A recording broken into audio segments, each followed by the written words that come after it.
मंजिल तय करने के बाद सफलता आपके रास्ते की खोज पर निर्भर करता है। नमस्कार, मैं विवेक और आप देख रहे हैं the full volume. Her Sunday हम आपके लिए बायोग्राफी लाएंगे जो आपको प्रेरणा देगी। परेशानी हर किसी को है, किसी को कम, किसी को ज़्यादा। चाहे जितनी भी दिक्कत हो, अगर आप उससे बाहर निकलने और कुछ करने की ठान लिए हैं तो विपरीत परिस्थितियों में वक्त भी आपको रोक नहीं सकता। हमारे समाज में ऐसे कई उदाहरण हैं जिन्होंने कितनी ही असफलताओं का सामना करने के बाद भी अड़िग रहे और आखिर में सफलता को उनके सामने हार मानकर घुटने टेकनी ही पड़ी। इनमें से एक है हमारे भोजपुरी जगत के गायक अभिनेता रितेश पांडे। बिहार के रोहतास जिले सासाराम से 20 किलोमीटर दूर पर बसा एक गांव करगहर में रहने वाले रितेश पांडे के संघर्ष की कहानी भी कुछ मुश्किलों के पहाड़ से कम नहीं है। बचपन में परिवार की आर्थिक स्थिति काफ़ी दयनीय होने के कारण रितेश पांडे के पिता उनको लेकर बनारस आ गए थे। अच्छी पढ़ाई के कारण पिताजी बनारस में एक स्कूल के अध्यापक की उपाधि पर रहे। जिस विद्यालय में उनके पिताजी पढ़ाते थे, उसी विद्यालय में रितेश पांडे की पढ़ाई हुई। धीरे धीरे उनके पिता विद्यालय में पढ़ाने के अतिरिक्त बच्चों को ट्यूशन भी देने लगे। जब तक उनका पूरा परिवार बनारस आता, तब तक रितेश पांडे इंटर पास कर चुके थे।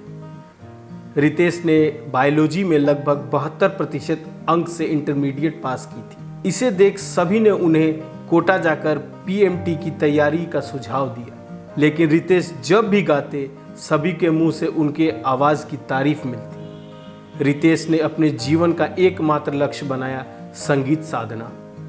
उनके पिता हमेशा चाहते थे कि उनका लड़का डॉक्टर या इंजीनियर बने। इस बात को लेकर बहुत लोगों ने समझाया, लेकिन रितेश का फैसला अडिग रहा।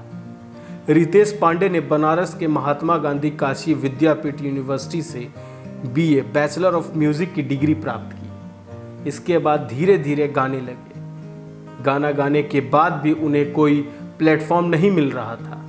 कई कठिनाइयों के कारण वो बनारस के एक स्टूडियो में पहुंचे। वहां उन्होंने एक एल्बम निकाला। इस एल्बम के लिए उन्होंने कहीं से जुगाड़ करके पैसे इकट्ठा किए और खर्च करने के बाद भी उन्हें इस एल्बम पर कोई रिस्पॉन्स नहीं मिला। यहाँ तक कि जब वो अपनी कैसेट खुद दुकान में जाकर देते तो फ्री में भी रखने को कोई तैयार नहीं था।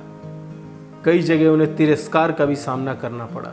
सारे पैसे समाप्त होने के बाद रितेश अपने घर भी नहीं जा सकते थे, क्योंकि सभी उनसे सवाल करते। इसलिए जिस स्टूडियो में उन्होंने एल्बम बनवाया था, वहीं काम करना शुरू कर दिया। रितेश ने लगभग 2 साल तक वहां काम किया।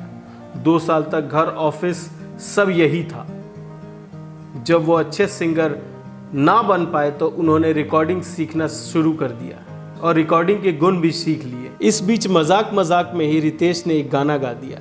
इस गाने को लेकर खुद रितेश पांडे एक पेन ड्राइव में बिहार और यूपी के प्रत्येक शहरों में दुकान से दुकान तक बाइक से पहुंचाते थे। उन्होंने दुकानदारों से रिक्वेस्ट किया कि आप इस गाने को हर मोबाइल में डालें, और इस बार रितेश को किस्मत का साथ मिला और उनकी मेहनत ने अपना रंग बहुत गहरा दिखाया। इस गाने ने रितेश पांडे के लिए कई सारे नए रास्ते बनाए। क्या आप बता सकते हैं कि वो गाना कौन सा है?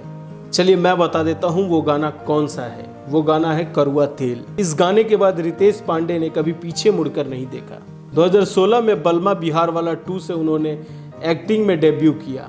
आज रितेश पांडे का नाम भोजपुरी इंडस्ट्री में सफल गायक और अभिनेता के रूप में लिया जाता है। अब तो उनकी अधिकांश गाने आते ही भोजपुरी प्रेमियों के जुबान पर चढ़ जाता है।